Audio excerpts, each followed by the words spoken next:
Okay, welcome to a very special episode of Breakthrough Marketing Secrets. As you can see, I have a guest on the line with me, Anthony Metivier. And I want to start off, just get in there. So, Anthony, we'll get to your bio in a second, but right now, can you answer what's the most important thing that you know about memory, meditation? We'll get there, and mindset. And why is this so important for marketers and entrepreneurs? Well, thanks for having me, Roy. I think there's probably an answer that's different for different people. But for me, if I can answer it personally, memory and marketing go together historically, but also it's helped me personally to remember that people aren't like me, which is the hardest thing that I have to keep relearning and relearning and relearning. And memory helps me remember this, because I can take your course, for example, and there's a difference between remembering what you said in the course and then actually remembering to use what I learned from you. So when you mix those two things together, remembering that people are not like me, and then remembering there are tools that can help you actually dig into those different personality types, try different experiments based on that knowledge that people are not like me. That to me, I think is something that is probably something for all marketers to remember. So to remember using marketing tools, and then to remember that other people are not like you. And so, you want this range of experiments and a range of multi-sensory aspects that dig deep into all those other potential personality profiles out there, which is, again, a hard thing. And I have to myself remember to do it as a marketer. Awesome. Well, I know, like, going back into your story, and we'll get there in a minute, but you haven't always been like, oh, I teach memory to people, right? Like, you Right, didn't right. always have a great memory. And one thing that I know about you now, and my experience with you from all the different ways that you've engaged with my content, is that you are constantly out there remembering things, trying them, experimenting, and seeing what happens. And like I know that has it's certainly fueled your success, not just with my content, but as a marketer in general, to be constantly inspired by all these things that you're learning and remembering to use. So that's really cool. These are the proven direct response marketing, copywriting, and entrepreneurship success strategies you can use today to write your own ticket and create the life you want. I am Roy Furr, and this is Breakthrough Marketing Secrets. Now, here's today's breakthrough. Well, let's dive into the bio here. Anthony Metivier is the founder of the magnetic memory method. It's a systematic 21st century approach to memorizing foreign languages, names, music, poetry, and much more, including, I'll add, marketing and business ideas, methods, and strategy in ways that are easy, elegant, effective, and yeah, they can be fun too. And Anthony writes his books and creates video courses for people who need help with a number of different memory needs, such as optimizing your brain health using memory training and brain exercises, eliminating the stress of information overload, building your confidence, personal mastery, and business achievement, improving your focus, concentration, and mental clarity with memory-based meditation, and achieving anything else you wish to achieve through better memory and concentration. Now, Anthony was a little bit humble, so he didn't throw these things in here, but among other accomplishments, Anthony has been recognized by the creator of the mind map, Tony Buzan, and as the person, I know his work, so I know he was the person who first trained Canadian memory champion James Gerwing in memory techniques. So James discovered Anthony's work and grew from there. And what separates Anthony from other memory trainers? Well, he doesn't focus on long strings of digits or training for memory championships, even though you can use this for that, right? He offers simple techniques for memorizing information that improves your daily life. And he doesn't hype up his training. He just provides techniques that work. And finally, last little bit of the bio that I'm going to throw on there. He's also a lifetime member of BTMS Insiders and a regular and active participant in my training. And I'm always happy to see his name there. So Anthony, welcome. Did I completely ruin any of my additions? You're not secretly not a lifetime member of BTMS Insider?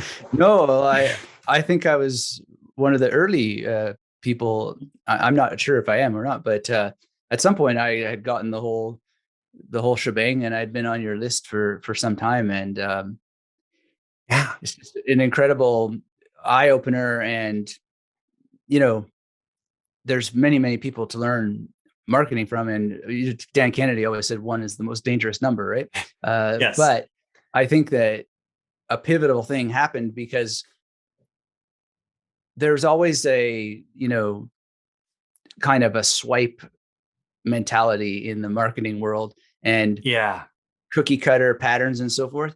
And, you still use constraint in terms of guidelines and these outlines, but things started to really shift in my thinking when I went away from kind of a swipe based on structure sort of stuff, as opposed to here's a template and still think about those structural sort of points, but then Yeah. go into personality, go into what's these larger, bigger ideas that can come through actually just writing yourself, as opposed to reference all the time. So that was quite pivotal for me, I think, in the history of my studying marketing techniques. Awesome. And I think that probably resonates a lot with the way that you teach memory, because your memory is not, okay, here's exactly, you you teach principles and strategy first, and then you get into the techniques and tactics. So if you want to memorize a card deck, here's some ideas for how to memorize a card deck. And we'll cover a little bit of that. And we'll also talk about principles and strategies and marketing and all sorts of fun stuff. So I want to I want to start with a really practical little piece of value that people can get out of this in terms of diving in. So a lot of us come to like a business event or a marketing event, and we start meeting a bunch of people in person, and we often run into that excuse: I'm not good with names, and Mhm. so I'm not even going to try and memorize these names of these people that I met. And honestly, like, I went through your book recently, The Victorious Mind, and after that, I I went to my son's first football game of the season, and I met parents who I'd never met for the first time, and I talked to them. And I immediately started using some of your techniques to just help me memorize those parents' names, so that when we go back to the next week, I can actually talk to the parents, talk to them about their kids, and I can use people's names and all of that. And so, can you give a little bit of practical, like, number one, you actually do it where you go into a networking situation and you memorize a room full of names.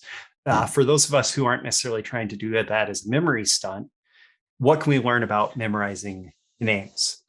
Yeah. Well, thank you for, going out and doing it in the field, because that's how one learns it, right? And the thing about the memory stunts or demonstrations is that I find all the time is that people come and then they use what I just did as the excuse for why they can't do it, which is Oh, one of the reasons yeah. why I actually don't do as many memory demonstrations as other people do, because I Okay. find it repeatedly gets the wrong message across, because Yeah. they can do it. But anyway, you did the perfect thing, which is to just go and do it, and start to see how that works. And those are the perfect situations to do it, because as I talk about in that particular book, The Victorious Mind, it's the ultimate mindfulness, right? And a lot of people Yes. don't know this, but mindfulness is not only a relatively new term, but Buddha, the word for mindfulness that he used was memory, not mindfulness. So this is really, really Really? important. You want to be mindful. You start to remember what's happening around you, and you start to really focus on it, and that's much, much more direct, because your brain is produced by, or your consciousness is produced by the functions of memory, or so it seems, right? Yeah. In the science. So if you really want to be truly mindful, you're going to be remembering people's names, because it's the number one way to be direct there in the room. Now, to just make it as simple as possible, the basis of remembering names is first paying attention to names, because if you're not priming yourself for that, then it's just going to fly by. It'll fly by for me as much as it would for anybody else. And Yeah. it's not like I now have better memory. It's just I have trained memory, and my memory without using the training is just the same as anybody else. Or, as I sometimes tell people, I'm kind of like the Flash, which is, if there's an emergency, then I'm there faster than the emergency even happens. But if I have to, show up for a date on time, good luck, right? Because in my personal life. So, and that's sort of a metaphor, the Flash, as being, if you don't use the techniques, they're Yeah. nothing to you. They just, like a ninja, drunk in a bar, gets hit with a bottle over his head, he's done. Doesn't matter all the ninjutsu under the sun. You're over. So it is the same for any memory person. There are people. Jonas von Essen won the World Memory Championships. The next day, he's on international network television, and the host says, "What's my name?" Doesn't know.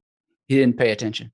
Right. So just keep that in mind. So, it's about paying attention first and foremost, mindfulness, right? Yeah. So even I mean, just tying in, like the one of the most basic forms of meditation, of mindfulness, is just remember the breath. And then your brain goes off and does all these million things, and then you say, wait, I'm supposed to be remembering the breath, so remember the breath. Okay. Right. And so what you're saying is, like, even as you train that, like if you train remembering the breath, then you can direct that attention at, remember this guy's name who I'm talking to, remember this woman's name who I'm talking to, right? Yeah. It's a chicken and the egg kind of thing. So because you want to just start somewhere, and you can start with the heavy powered mnemonics, which is just simple. I meet Roy and I think Roy Orbison, or I think whatever, as a starting sort of exercise. If you want to go super deep into this, the things that I tend to do, because my brain is scattered all over the place all the time, is that I need to put Roy Orbison on your shoulder, and then I need to think, okay, so Roy Orbison here, he's got red hair. So now Roy Orbison has red hair, R for R. And then, Clockwork Orange all of a sudden comes, because maybe it's orange hair. And then York University is where I went. So now red hair Roy Orbison is throwing oranges at York University. And then, that sort of takes it to the next level, which is what we call in memory science elaborative encoding. And it is, it gets deeper and deeper. You can go deeper and deeper and deeper. And that sounds, crazy, but actually you can stand in a room with 50 people and do that within seconds, and then recite all their names. It's just a practice. Because what you're essentially doing is you're creating more connections in the brain, and you're training your brain to create more connections around somebody's name. So for example, there was a name that I had to remember, or a name that I was trying to remember, and it was Tristan. And I actually broke it into Tristan, because that's how you spell Tristan. And I thought of it as being like a triple fan, like a Stan as a fan, linked to the Eminem song. I'd actually been recently listening to Stan the Eminem song, and was able to connect it back to this person. And it was triple fan, thinking of Eminem, thinking of listening to Stan, right around the time that I met the person. And suddenly, like, when I was thinking of all the different ways to connect memorizing names, that particular connection came to mind. And so I find myself creatively doing that more and more, trying to find the connections with people's names. And I actually think that it's interesting in your approach. I think part of what I was motivated to do that particular breakdown from was, you memorize languages that you don't even know. And you're fluent in multiple languages. And even in ancient Sanskrit, you have verses memorized. And part of the way that you do that is you break apart words. And so you're memorizing sounds essentially through that. I don't know where I'm going, and I don't really want that to turn into a question. but I am taking a moment to appreciate how you can take that apart. I guess if it sounds like you have a response. Yeah, well, you said something that is really important. As I'm thinking about the different ways that I could remember this, right? This is the skill, is to actually be thinking about, how could I remember this as you're going through the situation. So whether it's 5 people, 1 person, etc., you say, Tristan, I'm also doing that. Well, how could I remember this, right? So it's metacognition. It's not, it's a skill, but it's also a meta skill that come together at the same time. And it is through a process of self-inquiry. How could this work? Or how could I achieve X? So that very way that you worded that is dead on to what I'm trying to develop. I wish I had put it that way in the book itself. Well, the message came across. I want to, like, continuing. I want to get into all sorts of different aspects, but continuing with kind of different practical applications to generate immediate value for people who are watching or listening. I want I want to think about different types of memorization scenarios for people who might be in marketing and business, entrepreneurs, that sort of thing. And obviously, memorizing a name is a very a small piece of information to memorize, even first name, last name. Versus, for example, you gave a TEDx talk that's been viewed by 1.7 million people.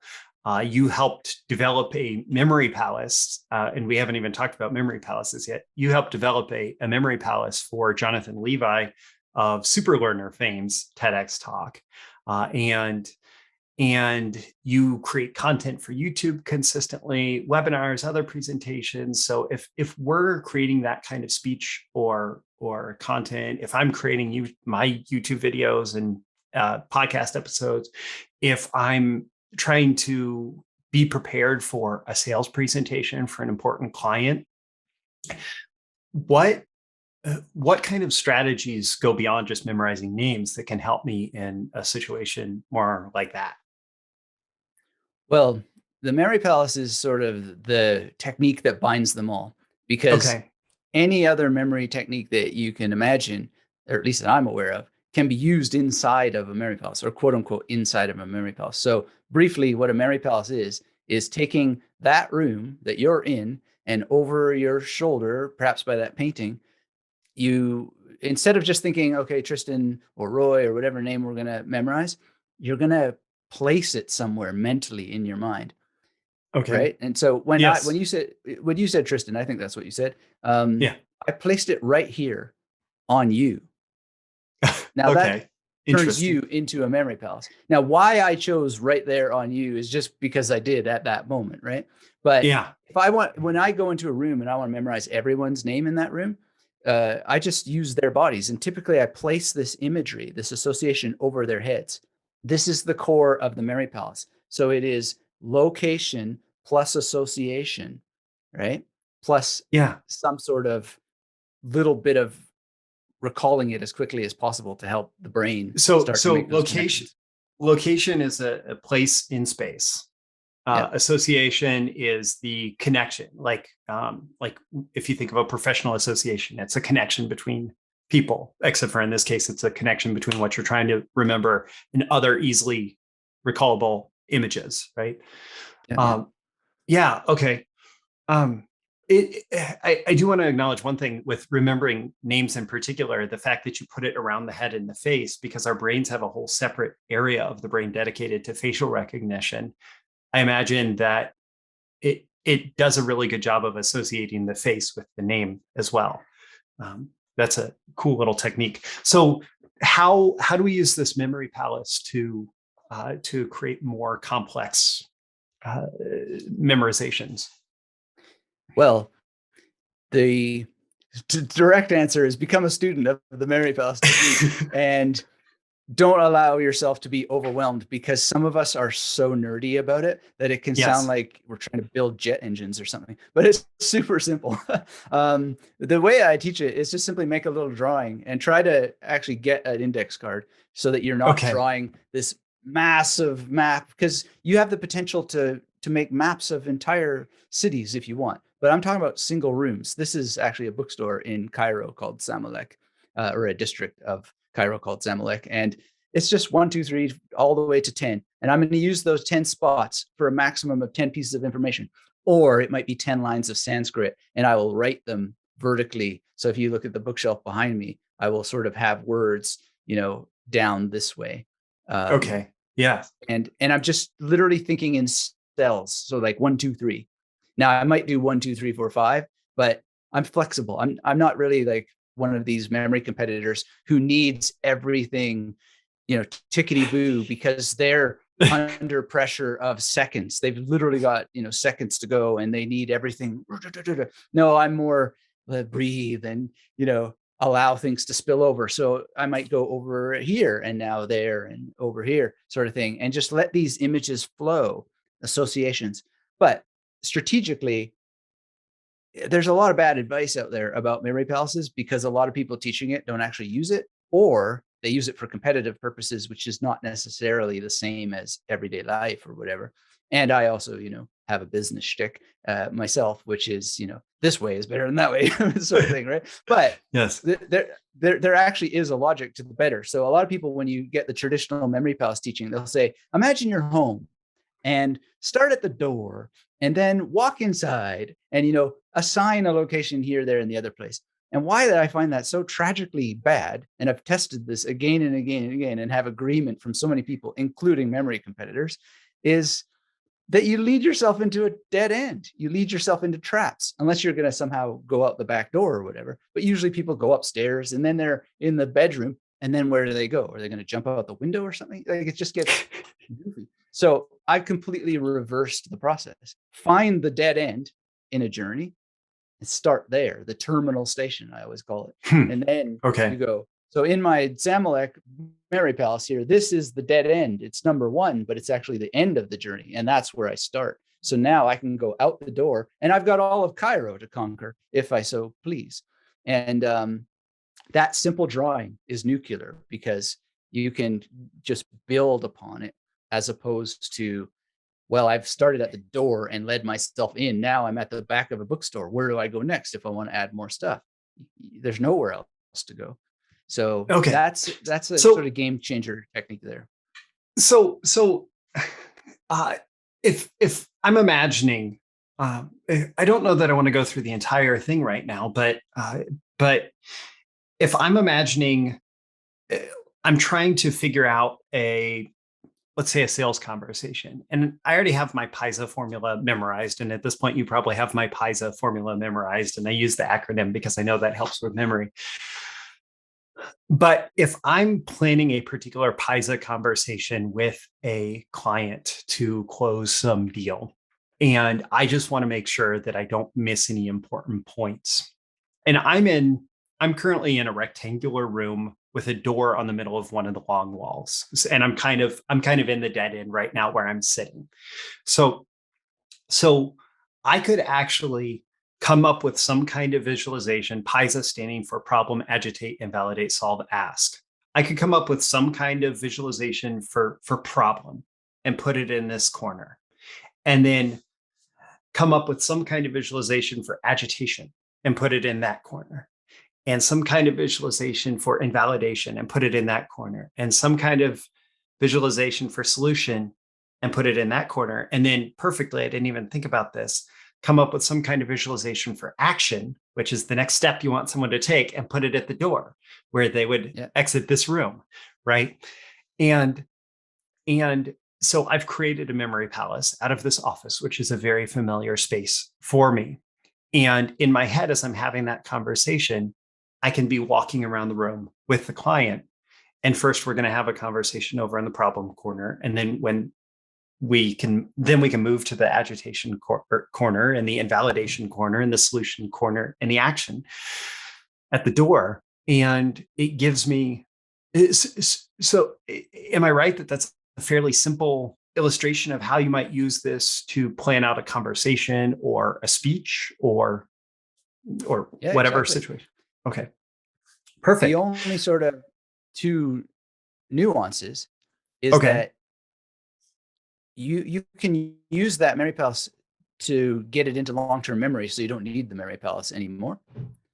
Yes. And then the second sort of part of this is that, let's say you have another formula for how you design the actual payment page, right? Now, because you've designed your memory palace in such a way that you've led yourself out rather than locking yourself, because you could have started at the door and locked yourself there. Now, out in your hallway, you can have another 4 spots for the next formula that you want to memorize. And then you can lead yourself into whatever areas that you want to have formula after formula after formula. And then if you use certain patterns of recall, you'll get it all into long-term memory. And then you simply will just have it. So the TEDx talk, for example, I wasn't wandering in my mind through a memory palace. I knew it from heart because I had revisited it in the memory palace in a particular way, which we can get into if you like. But this is not about, oh, I must go into my memory palace like Sherlock Holmes or something like that. We generally want this to be in our long-term memory, so we just got it. Yeah. And so the memory palace, while it can be really effective in a short-term memory situation, such as like a demonstration or a competition, to be using it very proactively as you're doing the recall, the whole point of the memory palace is to lock the stuff so deep into our memory that we are able to free ourselves from being stuck in the memory palace. Yeah, Or it works both ways, in short term, long term. It's got both uses, but I generally like to remember stuff for the long haul. So that's kind of a separate. Awesome. Well, I want to talk about this more in the context of like what you've learned about marketing and lessons from being in the memory business that might translate into other businesses, because you are Mhm. connected beyond just the memory industry. But first, I want to address that big question. So I brought up that I'm not good at names is like the objection, right? So one of the questions that you suggested to me is potentially good is, can anyone do this? Or do some people just generally have a better memory out of the box? And then I do feel like we've kind of addressed that a little bit already. But then the other thing that jumped out at me is oh, this memory palace all sounds so visual. So what if I'm not good at visualization? And even more specifically, what if I believe I do, and I think that you did or do have aphantasia, where you don't Right. really have, even though we talk about things like visually, I don't, when I close my eyes, I see black. I mean, I Right. Right. don't have a visual imagination. So how can I still use this memory palace technique? So is this, can anybody do this? So what if we're not good at visualization, et cetera? Can you speak to that? Yeah, those are very important points. So earlier I talked about Jonas von Essen, not remembering the name of the host on the show. That's not unique to him. Braden Adams told me the other day he's one of Canada's best memory competitors right now. He said he had the same thing on CBC. They asked him the host name. It happens to me too. So I don't have a good memory for names. Nobody has a good memory for names. Like this is the point. This is why we train our minds and use the techniques. And so I'm not particularly especially skilled, and nobody is, but anybody can do it. And with aphantasia, uh, this is the most troubling issue to me right now, because there are all kinds of people who are using this idea of not having a mind's eye as a crutch, as an excuse for all their problems in life, or many of their problems in life. And with all empathy and so forth, I don't mean to diminish their suffering, because mental suffering is the worst thing, but it cannot be an excuse. Australia's senior memory competitor doesn't see images in her mind either. Her name's Lynn Kelly. She's an amazing mnemonist, and she's a very good teacher of memory techniques. I don't see images in my mind, and quite frankly, I think there's a bit of the dark side of psychology, where psychology is constantly looking for a new term to create some new journal about, so that potentially they could even create a new drug for. So it's a it's a it's an invented problem at some level, because who sees pictures in their minds? Everybody. They see them when they go to the art gallery. I'm looking at a corner of a painting on your wall right now. That's a picture. It's hanging on a wall. I'm seeing it in my mind, because where else would I see it? Right? The Yeah. the eye takes information into the brain, which is then processed through the occipital lobe, and yada, yada, yada. Science, science, science. We know where pictures are produced. They're produced in the brain, whether your eyes are open or closed. So when my eyes are closed, I also see black, although I have started to visualize more over the years. But what am I actually seeing? Is it a picture? Is it an image? Is it No, all of this collapses. These are the words that we use to express that strange and confusing world that we experience in one place, and one place only, as far as we know, which is right here in the chemical bath of the brain. But we do know, or at least we're quite certain, that you have a chemical bath in your brain, and there's all kinds of mysteries about how that we are somehow using words to communicate and create pictures in each other's minds and all this sort of stuff. We don't know what it is, we don't know what it's called, but a picture hangs on a wall. So put aside any doubt that you could do this. If Yeah. you are willing to run an experiment and get out of your own head, which is where some meditation can help, yes, you can do it. And I've just yet to see anybody prove me otherwise, unless they said, I don't want to do this. And my sob story is bigger than your science. So, that's just the way the world works, and always has and probably always will. Oh, I love it. I love it. I love it. And I mean, I guess this gets down to a much more practical, tangible, or not tangible, tactical response to my question is that I may not have a good visual memory, or visual imagination, but I do have a spatial sense, and I can sense what it's like to move through a space.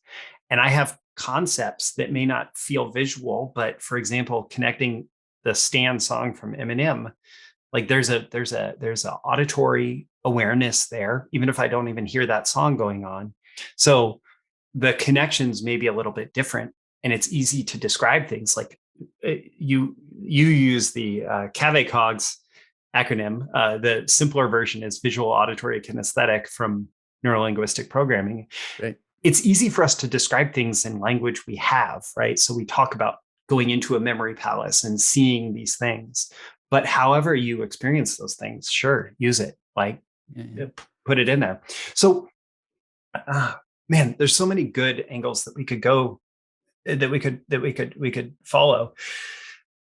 But I do want to talk about the memory marketing thing. And so you're bridging this world where you have this fascination with memory, with meditation, with you also, in your book, you have just an incredible story of mental health and becoming mentally healthy through practicing memory techniques and meditation. But you're also in this space of like marketing and business and so on. So how about we start with the biggest, like, universal marketing and business lessons that you feel like you've learned from 9 years in the memory business? Right. Well, imagine a dark basement. I'm sitting there. I have been recently divorced. My life is in shambles. I'm trying to get another job as a university professor because my research grant has ended. Uh, I lost a tooth through nefarious processes involving a German dentist, and I'm desperate to get an implant so that I can actually be presentable, because the internet is showing me that if you could just get on video and so forth, then you have a shot at teaching, even if you can't resurrect your burning academic career, which you almost don't want anymore because the social political situation has become as such that you just don't look the part, let's say. And I'm just failing at these job interviews and so forth. And I mean, this is a very long story, but the short version is Joe Polish basically saying, there's this thing called direct response marketing. How I actually get to listening to podcasts about all this, I don't know, but it sends me on this long adventure. And Joe Polish also says one thing that really impacts me deeply, which is, if anything, just interview people. Just interview people, right? Yeah. So now we're basically in 2013, and now we're not in a dark basement, but we're in a rather bright but still empty room with almost no possessions. And I call up Harry Lorraine and I ask him some questions in this interview. And then after we had the interview, he was so kind to spend a little bit of time with some pro bono marketing advice. And he gave me two Okay. words, which I never Okay. forgot. Well, actually, we can call them three words now, but because I got to know the guy better. But the two words were Gene Schwartz, or Eugene M. Schwartz. And he shared with me his history with Gene Schwartz and said, that's everything that you need. And, one is the most dangerous number, of course, but it really was. And it impacted me deeply. And the other thing Harry Lorraine said, which I have totally ignored, was never talk about the science. You'll kill your audience. They don't care about the science, etc. But I've actually, just so he's probably right about that, but I've ignored it. Well, so let's actually, let me unpack that a little bit, because you're a nerd or a geek, and I say that in the most like loving way. And I'm a nerd and a geek, and I as much as I recognize that, just, hey, get emotional, promise a magic pill, don't prove anything. Like, as much as that might work with some segment of the audience, that's not necessarily who I want to surround myself with. And so in business, the way that we speak, the messages that we put out in the world attract the customers that we're going to get, Mm. right? And so you ignored the advice to never talk about the science of memory techniques, right?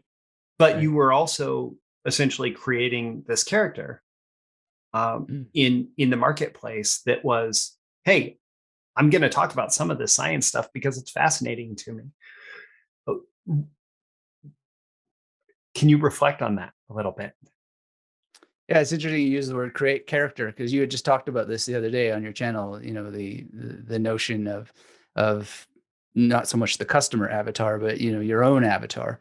And I had gone through the whole Dan Kennedy Marvel Universe logic and stuff like that. And in the beginning, I thought, oh, that's great. I'll be the Lex Luthor of memory, or I'll be, the Joker of memory, or something like this. And a friend of mine said, that's the stupidest thing I ever heard. Why would you align yourself with a bad guy? And then I was like, you're right. And I have to think about this. And then I came across the notion of being the Morpheus of memory, because The Matrix is one of my Yeah. most favorite films. I actually think it's probably the most important film of the 20th century for sure.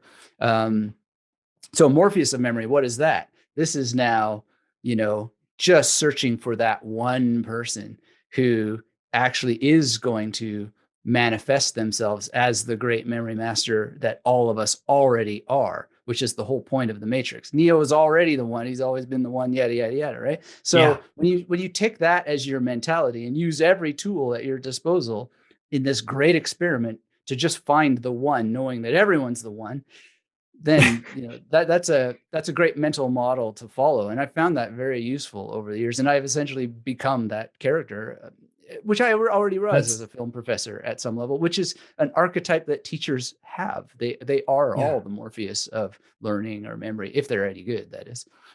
That's fascinating. You and I could probably go down a whole different rabbit hole. I would need to rewatch The Matrix, but I had my own thoughts about how awesome that actually the whole trilogy is, even though a lot of people just kind of lose it after movie one. You can't even But really think about it without the whole thing. it's yeah, it's really genius. the fascinating thing there is I didn't even think of Morpheus when I did that video recently about how you, if we're taking the whole hero's journey template and talking about that in the context of story selling, you in marketing are not the hero, right? Mm, You are there to enable the hero. You are the helper of the hero, and that is the Morpheus role. And so I find that so wonderful that you're you found that character where it is there, you are there to serve the hero in their journey, which is a great marketing role. right, right. So one of the things that you found as you got into memory marketing that you told me was that uh, you know we think of direct response marketing and long form copy and stuff being something that really developed through the 20th century and is kind of having this whole new heyday with the measurement available on the internet. You told me that you find evidence of long form copy or the earliest vestiges of long form copy and education based marketing going way back Mm. in memory marketing. And so I'm curious if you can speak to that a little bit more. Yeah, well, it's one of my favorite topics, and Okay. historically, there has always been this kind of division between the teacher who teaches for free without expectation of return, and then the teacher who has a fee for their knowledge, right? And Yes. the person with the fee for their knowledge has been completely lambasted for the longest time. I mean, Plato's Republic is filled with this, oh, well, don't listen to those guys because they actually charge you for their knowledge. How could their knowledge be worth anything if it comes with a cost, sort of thing? When we all know that any knowledge worth having always has a cost, because it's either going to cost you time or energy or focus or concentration, etc. So the idea that, you might pay to, reduce the amount of time that you spend, oh, villainous territory. But what I would think of in particular is this guy, Giordano Bruno, who wrote his first memory book. I think it was his first memory book. Who knows? But it's called On the Shadows of the Ideas. And he definitely had a flair for things because his books came with strange illustrations, like this kind of wheel here that you see. And this is a modernized, dramatic version of the wheel, but he had a flair for making what he did visual. And he constantly, throughout all his memory books, and he wrote a lot of them, but he starts in this first book, On the Shadows of the Ideas, saying, and in my future book, which is called Clavis Magna, I will finally reveal whatever. And Clavis Magna means the great key. And so then in his next book, he starts to talk about Clavis Magna. In my book, when I finally release the great Clavis Magna, the great key, then you will understand. And then he talks about it in his next book. And so he's constantly setting the stage for you to buy his next book. But his next book never comes. Just these other books come that, are constantly referring to this great key. Now, I see in this long form sales letter, but two kinds of long form sales letter. So it is definitely a person making people aware that he has other books that he's written, that he's going to be writing more books in the future, so that they know him not only as the person who wrote this, but there is an author behind here who has a back catalog and a future catalog. So this Yeah. is definitely a messaging thing, a consumer awareness thing. But the other thing is, he died. We don't know if he was ever going to write the great key. He was burned at the stake because he had that terrible habit of thinking that maybe infinity was real, which would mean that maybe there's infinite gods. And so the Catholic Church didn't like that and burned him at the stake in the year 1600. But I think there was another logic, which we see in education-based marketing, which is that the great key is with you now. If you take this knowledge and you actually put it to work, that is the key. Action is the key that unlocks what I'm talking about. So it's always like, the future is always yet to come. This next book will finally unlock the key. And there's a bit of a Zen slap if you're awake to it, which is, now is the time to use this to unlock your memory. So I see education-based marketing in those two senses: the back Yeah. catalog, the future catalog, and just use this damn stuff right now, because now is the time to benefit. This wonderful. I love this as an example from, you said, the 1600s, Mm, of someone who was, even as they were providing, like, the books are content, and the books, my perception is that you've been through all of them because they are full of valuable content, because they do include the Clavis Magna, the great key, in themselves, even as he says that it's the next. yeah. But as a marketer, he's applying a lesson that I learned from Dan Kennedy, and that so many people have applied and continue to apply, that there is always a next. There's a next, and there's a next, and there's a next, and there's a next. And if you're not constantly giving someone a next step to take in your marketing, in your messages, uh, then they lose interest. They lose focus on you. And so there always must be a next. There always has to be something that they can pursue next that is tied to whatever actions you might want them to take. So if you're publishing books in the 1600s, maybe it's just buying your next book. Yeah. But that has applications and implications today. Even, there are regularly people, I'm thinking specifically of a couple different authors. Let's use Russell Brunson, because he's familiar to most people Right. in the marketing world. So he published .com secrets, and then he wrote the next book, which was Expert Secrets, and he referred to .com secrets. And then he wrote the next book, which was Traffic Secrets, and he referred back to both of them. But then immediately when he was done with those, he went back and he edited all of them so that they were all interreferential. They all Yeah. connected with each other. And in a funny way, this is bringing it back around to the discussion that we had about names. The more connections you give your brain to remember somebody's name, the more likely it is that your brain will be ready to remember.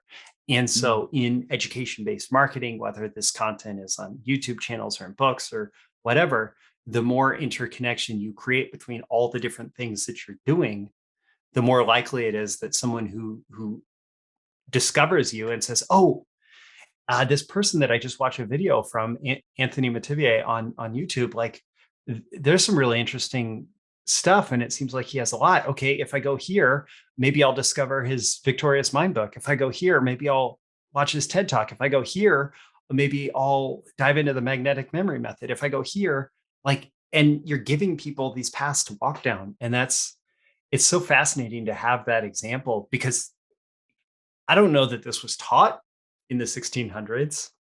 I don't know if there are a bunch of other examples of it from the 1600s. Well, Dan Kennedy apparently had a time machine, because the whole wild goose chase structure of building out a product line is definitely in Giordano Bruno's work. And Bruno makes jokes like Dan Kennedy. He basically, he doesn't say it like Dan Kennedy does, but he basically has his own version of, I could write all this stuff on an index card and you still wouldn't get it. So that's why I have to write the same damn thing over and over and over again. It's definitely maybe not the case that it was taught as a marketing strategy, but I think it's part of what makes humans humans, is that we need to build empires. We need to actually create a moat around the empire that we create, because there's a meat tube here and it has to be fed and so forth. And so, Brunson is definitely following this wild goose chase methodology. And I think he's, been acknowledged as a great student of Kennedy more than a few times, and obviously other people as well. But yeah, it's we're in this strange world where you literally can write everything that I know down on an index card, but that's not how information works. I have a second MA in media and communications, and one of the most important concepts in there is Dan Kennedy 101. It's called the rule of redundancy. And the rule of redundancy is kind of like an 80-20 rule in information. So, in any book, really only 20% of the words actually contain the meaning. But no one's ever going to engage in any of it if you just have the 20 words that mean stuff. You need introductions, you need conclusions, you need indexes, you need, sentences that have filler words, because, even our bodies have junk DNA, right? It's Yeah. just, we need all that. We don't know why necessarily, but rule of redundancy is that most information is redundant, and yet we don't have an entire field into which any seeds could ever make purchase without, the field and the seeds working together. We need space. And, back to the memory palace, megason topos pentagar cori, space is ultimate because it contains all things. So, the more space you have, the more you have containment and growth, and actually, growth not in the capitalist sense, but growth in the flourishing sense of your own life, your own business. So yeah, make more books. And arguably, this is why, for example, good copy and story selling. And I had somebody comment on an old article of mine about why marketers do those long annoying sales videos, and they were saying, just get to the point already. Just give me, like, just tell me the benefits of the product and give me a buy button, right? And I said, yeah, maybe that makes sense if you just want to, like, learn about the product, if you just want the basic product information. But the reality is that the people who are going to buy are going to buy because they engaged from the beginning and engaged through the whole story, and it felt relevant to them, even if you're like 5 degrees off of that market, right?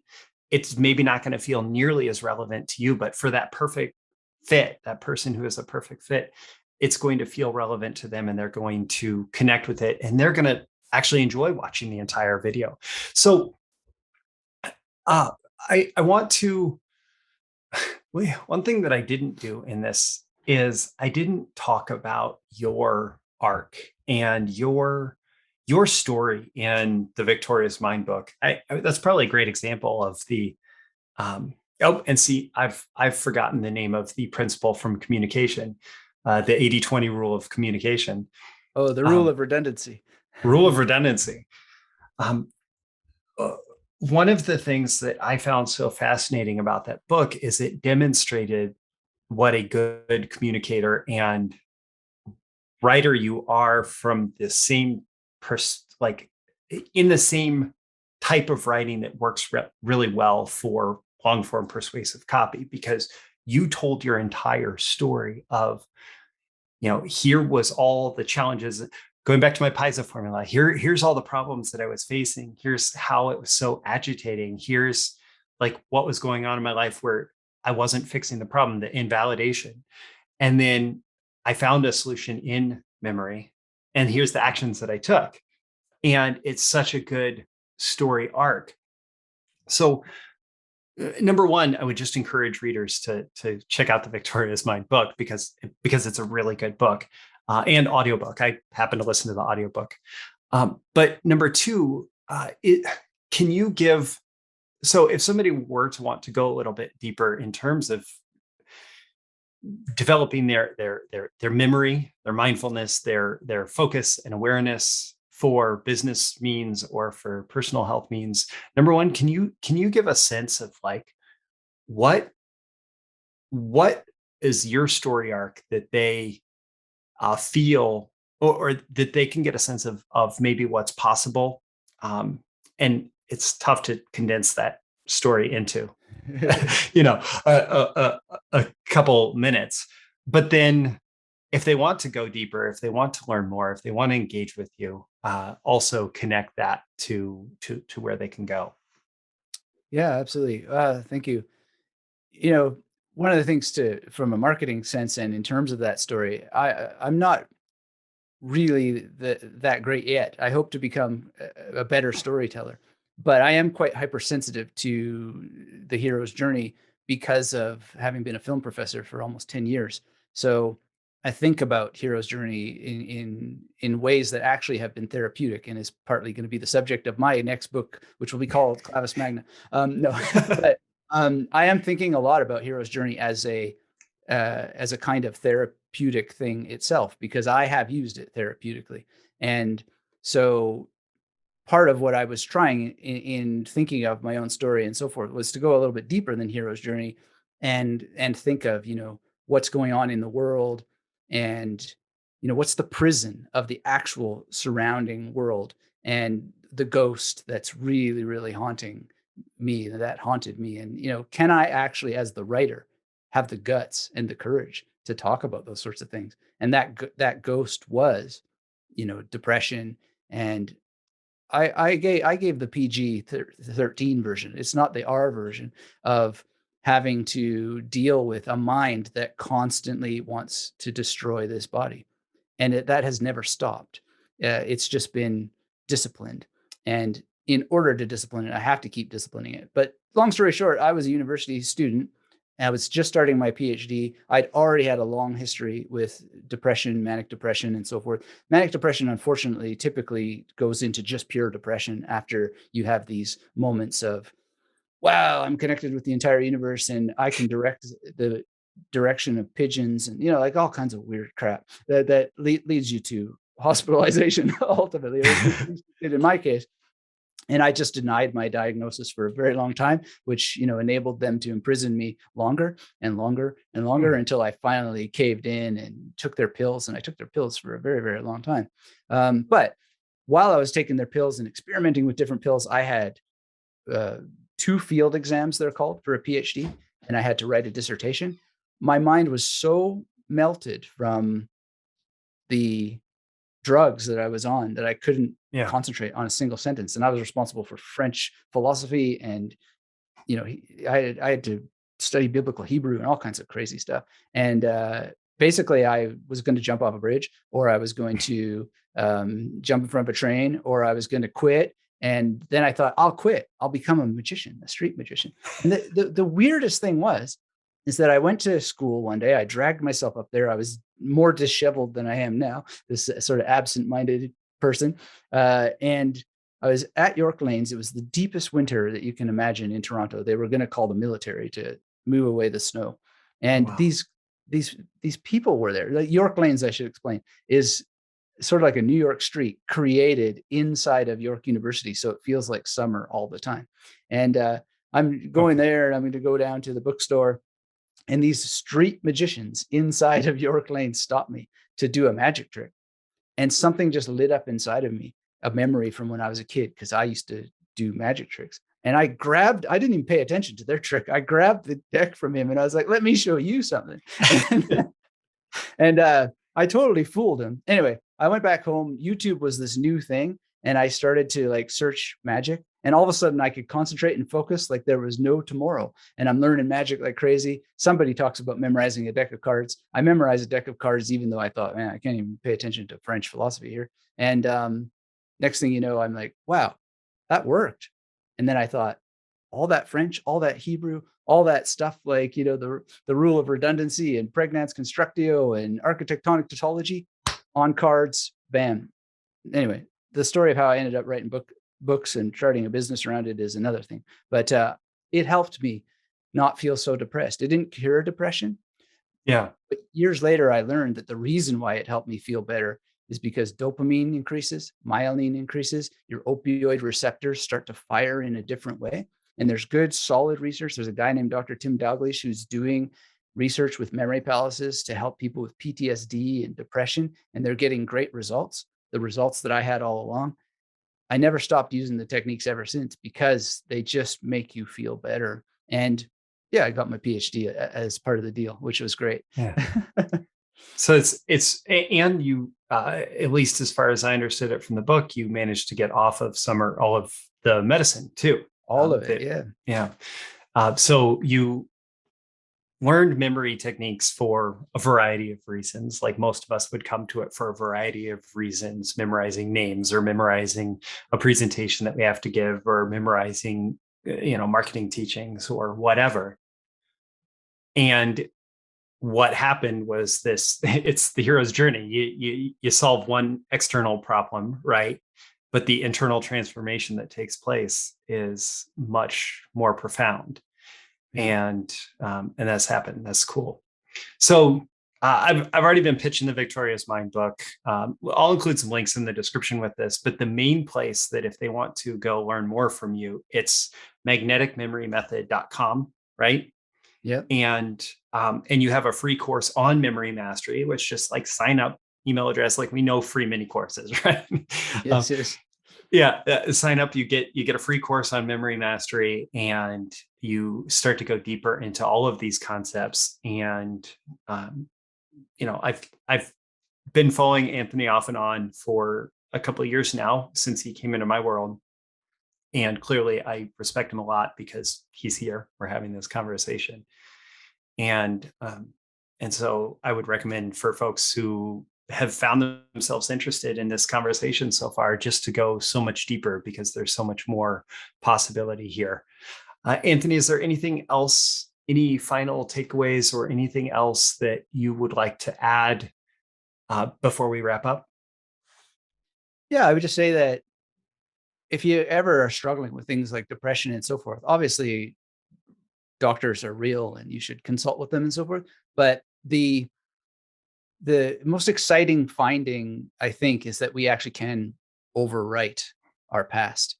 So all that suffering is largely in memory, and it's chemically stored in the brain, or at least a great deal of that suffering. So if you work with it and you actually persist, we have every reason to believe that you can solve a lot of your own problems. And so it's not just about memory, it's about solving problems. And as long as you're clear about what problem you're trying to solve, memory plays a place because that's where your problems are stored, in the chemical bath that, is governed or deeply interacts with memory. So think of it as more than a Swiss Army knife. It can be its own clinic, filled with Swiss Army knives. If you remember to come back to the present and decide what you're going to do to impact your future, starting with, let's say, going to magneticmemorymethod.com. Anthony, thank you so much. And to everybody who has tuned in for this episode, thank you as well. Thank you so much for having me. Thank you once again for tuning in to this daily episode of Breakthrough Marketing Secrets. Remember, check out the links with this episode for even more value. Now make sure you like, comment, share, subscribe, and engage in every way you can to keep this show going and growing and delivering daily value to you. I'll catch you soon for your next big breakthrough.